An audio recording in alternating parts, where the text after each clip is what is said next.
proper story is supposed to start at the beginning. Ain't so simple with this one. Now here's a kid whose whole world got all twisted, leaving him stranded on a rock in the sky. Hey there, team. This is going to be the first video in a series of 4 reviews covering the titles released by Supergiant Games.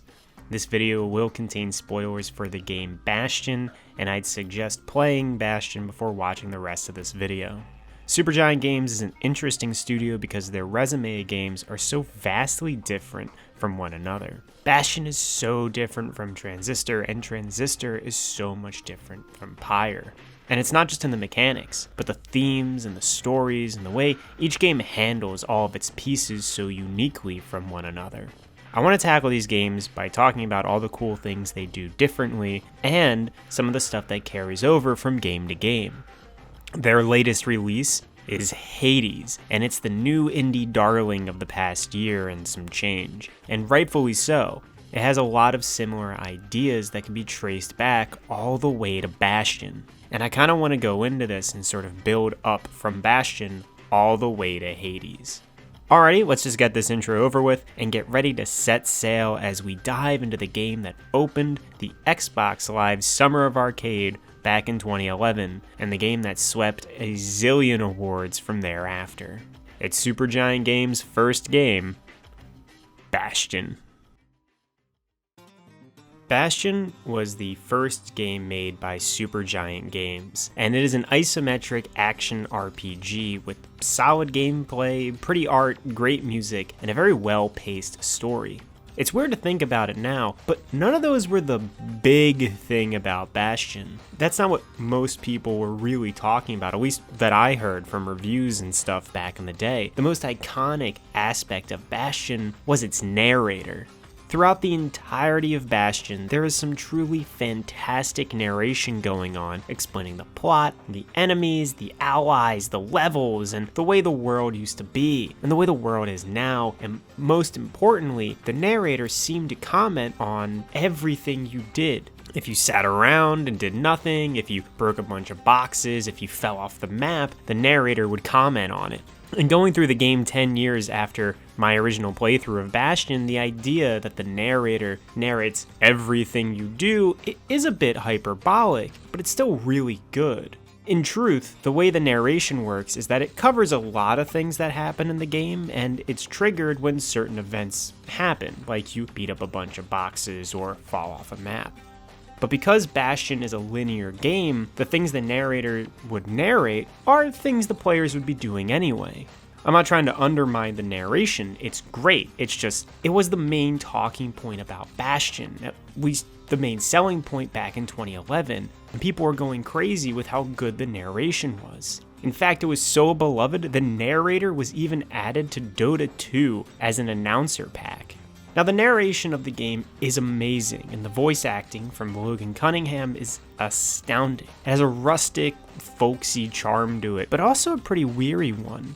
Because of the specific character that the narration has, it's able to lend itself to a lot of atmosphere and makes it feel like a real place, despite the fact only one person ever talks. It's just that one person talking does such a good job at it. While the writing for the game is pretty good, if the delivery of the narration wasn't as tip-top tier as it is, I don't think people would have fallen in love with Bastion as hard as they did. He gets up. Bastion opens with the kid waking up adrift on an island in the sky, and as you start walking around, the world around the kid starts to form, creating pathways and debris. The world is literally being built around you as you play. The narrator says that the kid is making his way towards the Bastion, and that the world has been undone by the calamity. The opening gives you some stuff to break, windbags and squirts to fight, fragments to collect. It walks you through how health potions work, counter hitting with the shield, projectile towers, and picking up items, and it establishes the Bastion as the place to go after the calamity struck. It really covers everything you need to know about the game in this really quick and easy opening level. A lot of games have pretty slow tutorials, and Bastion having such a fast one makes it a lot easier to get into, since nothing here is complicated. In the next area, you get to interact with the buildings of the Bastion. Buildings like the arsenal or distillery allow you to change up your loadout to have certain weapons and buffs equipped. You can mix and match any combination of 2 weapons that you unlocked, plus 1 special ability, and each level you reach unlocks a new slot for a spirit to be placed in the distillery. And spirits give passive buffs that affect gameplay, like increasing your HP, increased potion usage, or increased critical strike chance or something. At the end of the level, you get to the Bastion, which is a barren greenery with only the narrator there and a place to put a core. Throughout the game, you collect these cores, which, when returned to the Bastion, allow you to restore it, and in in-game terms, that means you get to construct a new building.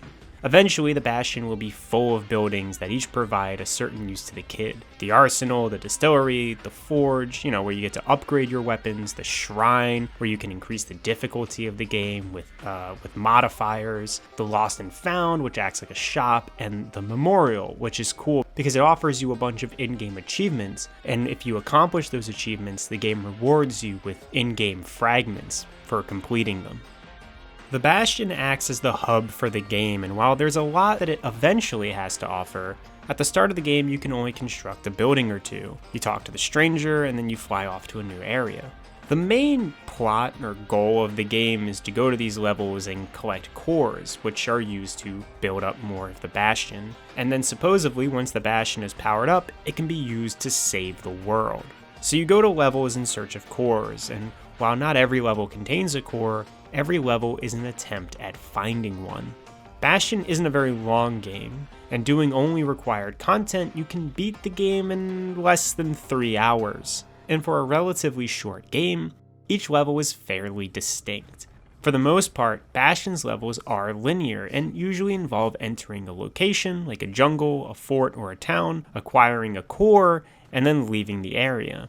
The level design isn't bad, it's fairly average, honestly. I think, though, what makes this pretty linear design work so well is the fact that the world builds up around you as you walk. If Bastion took place on stagnant gray blocks, you would be much more conscious of the linearity. But instead, the game world is floating ruins that all rise and drop around you as the level progresses. There's an energy, like a liveliness, with the way the world forms around you that's really cool, and it keeps the player focused on the terrain coming in and out of the game world instead of focused on the outline of the levels themselves.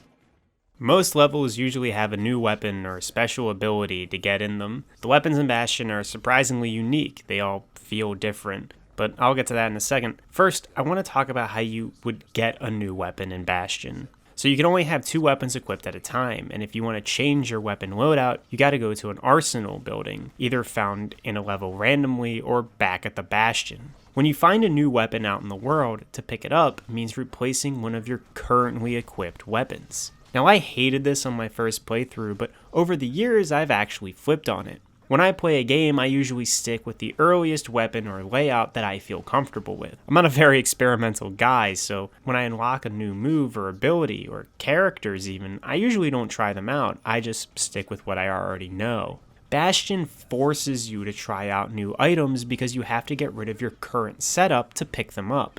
And I like that. I like that Bastion forces you to try new things. And sure, you can always just switch back to your favorite weapons and special abilities by going back to the hub world, but for at least that small period of time, you gotta do something new. I wonder how many players were like me and just stuck with the hammer and bow for the entirety of their first playthrough. And while I still really like the hammer, now I run through the game mixing and matching and messing around with a whole bunch of other weapons. I think this is a pretty neat way to get players to leave their comfort zone, because if they want, they can always just fall back to what they like. I feel like it's the best of both worlds. So the weapons in Bastion all feel pretty different. Some are slow and heavy hitting, others are fast and a little less damage dealing, some have range, some are close, whatever. What I like about the weapons in this game, they all have different speeds and different animations and different reaches. They all feel different. And sure, you can even upgrade these weapons, and the upgrades in the Bastion are a lot more substantial than the usual increased damage output by a couple percentage or something. Bastion, they do have those sort of upgrades, but you can also have upgrades that add bonus effects, like making your arrows poison enemies, add ricochet effects to your bullets, add a new move to the weapon's repertoire. There's a lot you can do. You need fragments and a weapon-specific item to upgrade the weapon of your choice, and then you get to choose between one of two options on each tier for the weapon. However, what I think is real neat is once you buy an upgrade on a tier, you unlock the entire tier as well, so you can try out builds for your favorite weapons without having to spend a whole bunch of resources to do it. We've gotten to the point in the game where Zulf shows up. After bringing Zulf back to the Bastion, the narrator introduces himself and is labeled as Rux from then on, which I think is a pretty neat touch. You can pick up some special items throughout the levels which you can bring to either Rux or Zulf and have them tell you a little bit more about the world before the calamity hit. Zulf is an Ura, a people who live in tunnels and had previously been at war with the people of Selandia, which is the area the game sort of takes place in, where the kid and Rux are from. The conflict between the Selandians and the Ura is slowly dripped to you as the game progresses, but the story focuses more on the post-war events than the actual war itself. Either way, the war was years ago and the calamity was yesterday, so the three survivors continue to look on towards the future and the bonds they share, then worry about their differences and the cruelties of the past. Most of this game's world building comes from having Rux and Zulf talk to the kid about the items he finds, and after rescuing Zulf, he sends the kid to an old shrine of the gods. The gods of Bastion are interesting, mainly because they're not only ambiguous and if they're real or not, but because it doesn't matter if they're real. The level with the shrine shows how the Selandians kind of neutered their gods, made toys out of them, didn't really revere them in the same way the Ura do. Zulf comments that the god should have been shown more respect if you bring him a small toy after the level. When you unlock the shrine as a building for the Bastion, it says something that an altar for beings whose reverence has long since been distorted would be a part of the structure that would end up saving the world. Anyways, shrines are fascinating on a mechanical level because they are how you set the difficulty of Bastion. If you want enemies to hit harder, drop bombs on death, attack faster, resist more damage, all you gotta do is activate a god's shrine. You get rewarded with an accumulative fragment percentage increase, but really the purpose of the shrine is to tweak the difficulty to make the game as hard as you want it to be. You can also deactivate the shrine's effects whenever you want, but you can only turn them back on when you visit the Bastion. After a few more levels, the kid runs into Zia, an Ura girl. It turns out Zia's father was coerced into working for the Selandian scientists, and he had left behind a journal that the kid finds and gives to Zulf when they return to the Bastion. While the kid is out collecting the last core, Zulf reads the journal of Zia's father and learns the truth about the calamity and the horrible state they're all in.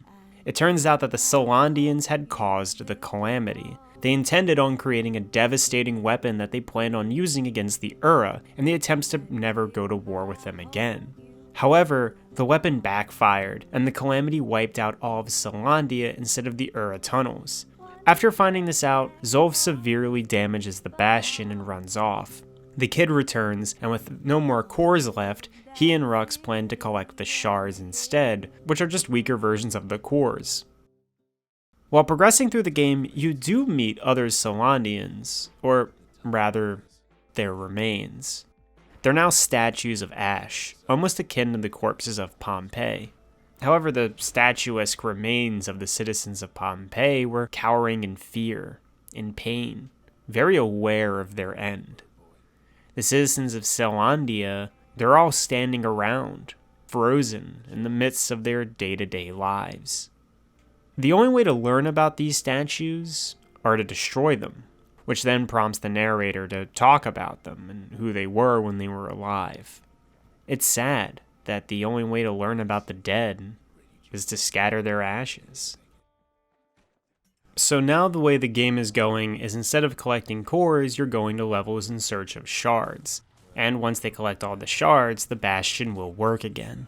The game ramps up in difficulty at this point with several new projectile enemies and more aggressive animal type enemies. And so while the game is basically continuing the way it has, except you're now collecting shards instead of cores, I'll take this moment to talk about the other levels in the game, the optional ones. There are two types of optional levels in Bastion. The first kind are the weapon challenges. Weapon challenges require you to complete a certain task with a specific weapon, and completing the task rewards you with upgrade materials and a special ability for that weapon. Despite playing the PC version of the game, I play Bastion with a controller, and some of these precision aiming challenges can be pretty frustrating using a gamepad instead of a mouse and keyboard. But besides that, these challenges are actually pretty fun for the most part. Some of them do seem impossible without upgrading your weapons first and then tackling them again, like this pistol challenge. I just couldn't do it with an unupgraded pistol. However, when I tried it again with an upgraded pair of pistols, the challenge is a breeze. I'm not sure if that's a good or a bad thing, honestly, since it seems like the challenges can be reduced in difficulty by a fair margin, by just upgrading the weapon required. I like that there is an option for all players to power through all the challenges, but it does feel like the challenge in these challenges can be skipped almost altogether. The other optional levels are going into the dreams of these characters. By using one of the special items at the Bastion, you can delve into a sleep which takes you to a battle arena where you have to fight through a gauntlet of enemies. Each item takes you to a different gauntlet, with Rux narrating the backstory of the character that item relates to: the kid, Zulf, Zia, and Rux. These areas are a really creative use of resources. Instead of making whole new levels, they just take place in one room. And they're able to reuse some of these rarer enemies in the game to provide more challenge. These rooms also provide a way to farm experience and fragments so you can grind if you ever feel like you have to. And they're a way to flesh out the world of Bastion, since between each wave of enemies, Rux talks about the backstory of one of the characters. I find both types of optional content to be really well implemented and pretty enjoyable. With only a few shards remaining, at the end of one of these levels, the kid runs into Zulf. Zulf warns the kid not to go back to the Bastion. He pleads with him in an attempt to try and save his life, since Zulf had contacted the Ura and they're laying siege to the Bastion right now. You return back to the Bastion, you fight off all the Ura, and it turns out that Zia was taken hostage. Or at least that's what you're led to believe. The kid goes off on a big quest to go rescue Zia and bring her back, and there you find out that Zia had left willingly to go see what life with the Ura were like. However, the Ura considered Zia to be sort of a traitor. She wasn't really one of them. And if you find out a little bit more about Zia's backstory by doing some of the optional content, you'll find out that the Ura who were staying in Celandia weren't really treated that well either. The only place she really felt like she had a home, or at least where she didn't feel like she was treated so terribly, was with Rux and the kid. After finding Zia and bringing her back to the Bastion, there's only one level of the game left. There's one shard, and it's in the hands of the Ura and Zulf. Making your way to this level is where you fight mainly Ura, and the Ura are by far the toughest enemies in the game. They're fast, and they hit hard, and they come at you in pretty sizable groups. The Ura are also extremely sympathetic. Sure, they survived the calamity, unlike the Celandians who were obliterated, but the Celandians caused the calamity. They caused it by attempting to wipe out the entire Ura people. And when you find out the cause of the war that happened between the Ura and the Celandians, it also seems to be the Celandians' fault there too. The Ura that survived the calamity had their homes ripped up from underground by the people they'd been warring against for years, and they're now living in the apocalypse, and the only survivors of those who caused it are building another world-affecting machine. It's reasonable to assume that the Ura don't want that machine to work. It's in this level where the narration all starts to make sense. Since the kid has left Rux and Zia behind to go find Zulf in the last shard, the whole game, up until now, has just been Rux telling Zia about the kid's journey. However, in the final level, Rux can only guess what the kid is up to, and instead of narrating what the player is doing, the narration becomes that of a man trying to convince both Zia and the player that using the Bastion is the right thing to do. Rux's narration here is some of my favorite in the game, if not in gaming in general. He explains what the Bastion does. It reverts time. The Bastion will reset time back to before the calamity, and so the Celandians and the Ura will have another go at history, and maybe that next time, the calamity won't happen. Rux admits that there's no way of knowing if the Bastion works, because they'd all be reset. It'd all be undone. But everyone would have another chance at living. We'll all be gone.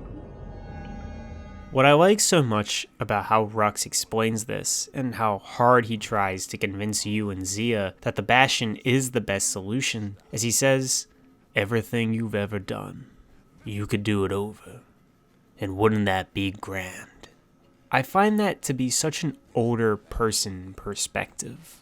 Like the young, like Zia and the kid, they haven't lived as long as Rux to reach the point where they're dwelling on their mistakes, their regrets. Plenty of people as they get older wish they could go back with what they now know and make the right choices. It's looking backward and wishing you could fix the past, and by doing so, make a better future. And I think that's a very real, honest feeling that a lot of people have, and that makes it a real, honest speech for a character in a video game to make. I too would like to go back and get a do-over for every mistake I've ever made and every regret I have. This isn't a wrong perspective to have, and yet, based off of Steam achievements, it isn't the perspective chosen by most players. But before we get to what will happen when the Bastion activates, we gotta repair it first. While fighting through the Ura and their no longer underground tunnels, the kid acquires a special item, the battering ram.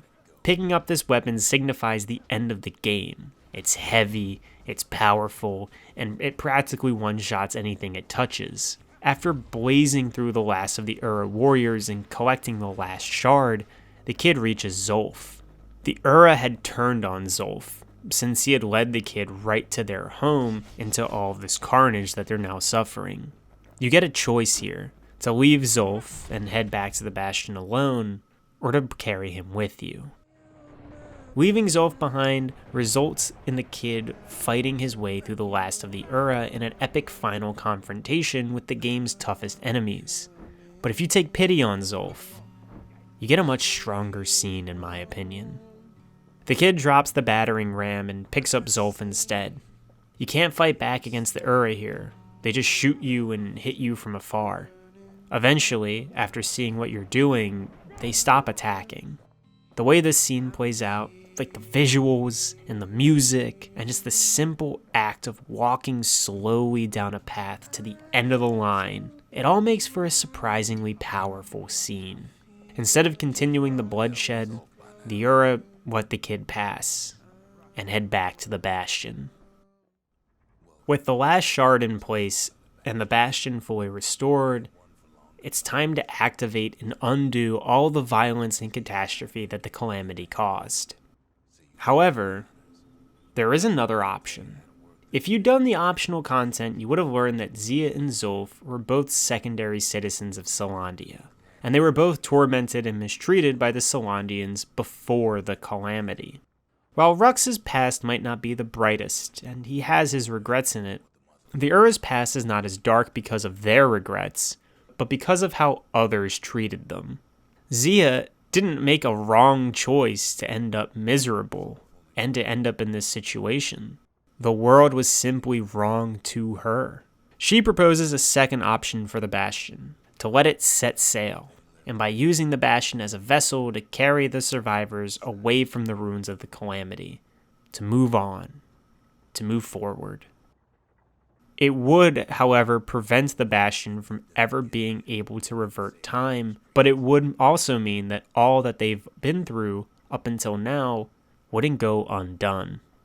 There is no guarantee that by resetting the clock and using the Bastion, that the Calamity wouldn't just happen again and again, a never-ending cycle of Caelondia going to war, then blowing up half the world with themselves at the center, and Rux and the kid putting it all back together again, only to reset the clock.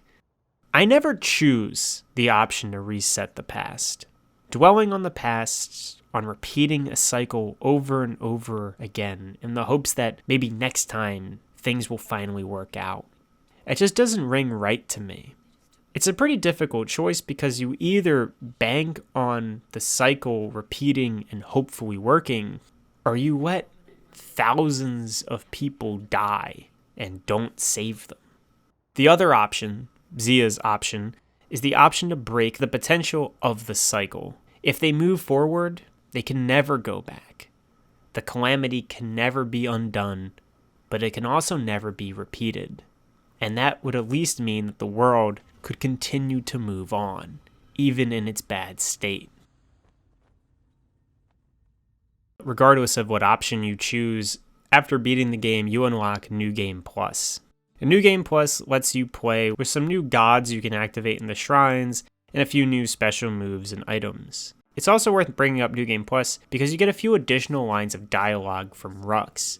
Near the beginning of the game, he implies that he already told this story once before, and it's not that far off of an assumption to assume that New Game Plus takes place in a timeline after the Bastion was already used.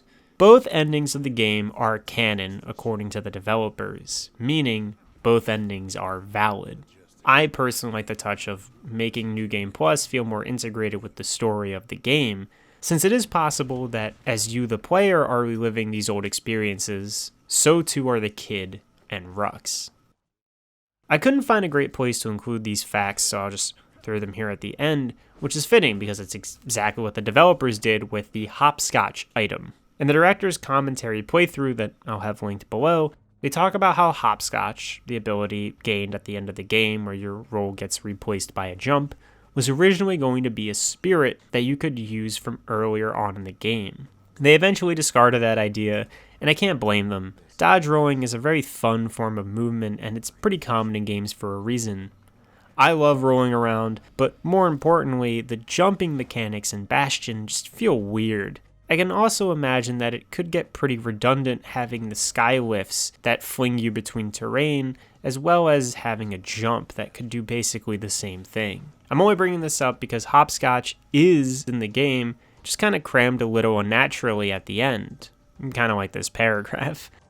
I don't mind the getting of the battering ram at the end of the game because there's something thematic about getting the most powerful weapon at the very end. And it also lets you keep the momentum of the story up, so you don't get halted by massive waves of the most powerful enemies at the very end. The battering ram, I feel, is good pacing. A hopscotch, though, hopscotch adds nothing to the game, and it just feels like this odd addition that was just kind of tossed in there at the last moment. I guess it's not that big of a deal, but it always distracts me, and I think that removing it would have made the ending level a little bit better. But I also think that the final level of Bastion is amazing. It's top tier, honestly. So I suppose it could have a little hopscotch in it as a treat. I don't know. Bastion is a short indie action RPG with beautiful graphics and music and some fun combat. Being able to customize your weapons and your loadout to fit your preferred playstyle is great, and there is a sizable amount of optional content you can tackle whenever you want. The world building of the game is excellent, with the narration being top tier. The game lets you, the player, choose how much of the story you want to engage with, and the game very rarely pauses for cutscenes or so dialogue can play out. If you want to rush through the entire game, you're free to do so, and if you want to take it slow and really investigate the world, you're at liberty to do that too. The real punch that Bastion gives is how narratively strong the ending is. The game ends with two choices which carry some serious weight. In the end, the fate of the world lies in your hands. Do you reset the world and hope that the next go around is easier, better even for the people? Or do you not leave it up to chance? Don't risk a cycle of death, and set sail towards whatever lies beyond the horizon. I hope you enjoyed this video. If you couldn't tell, I really enjoy Bastion, and I hope you look forward to the next part, which will be Transistor, coming eventually. Thank you so much for watching. Have a good one, and take it easy.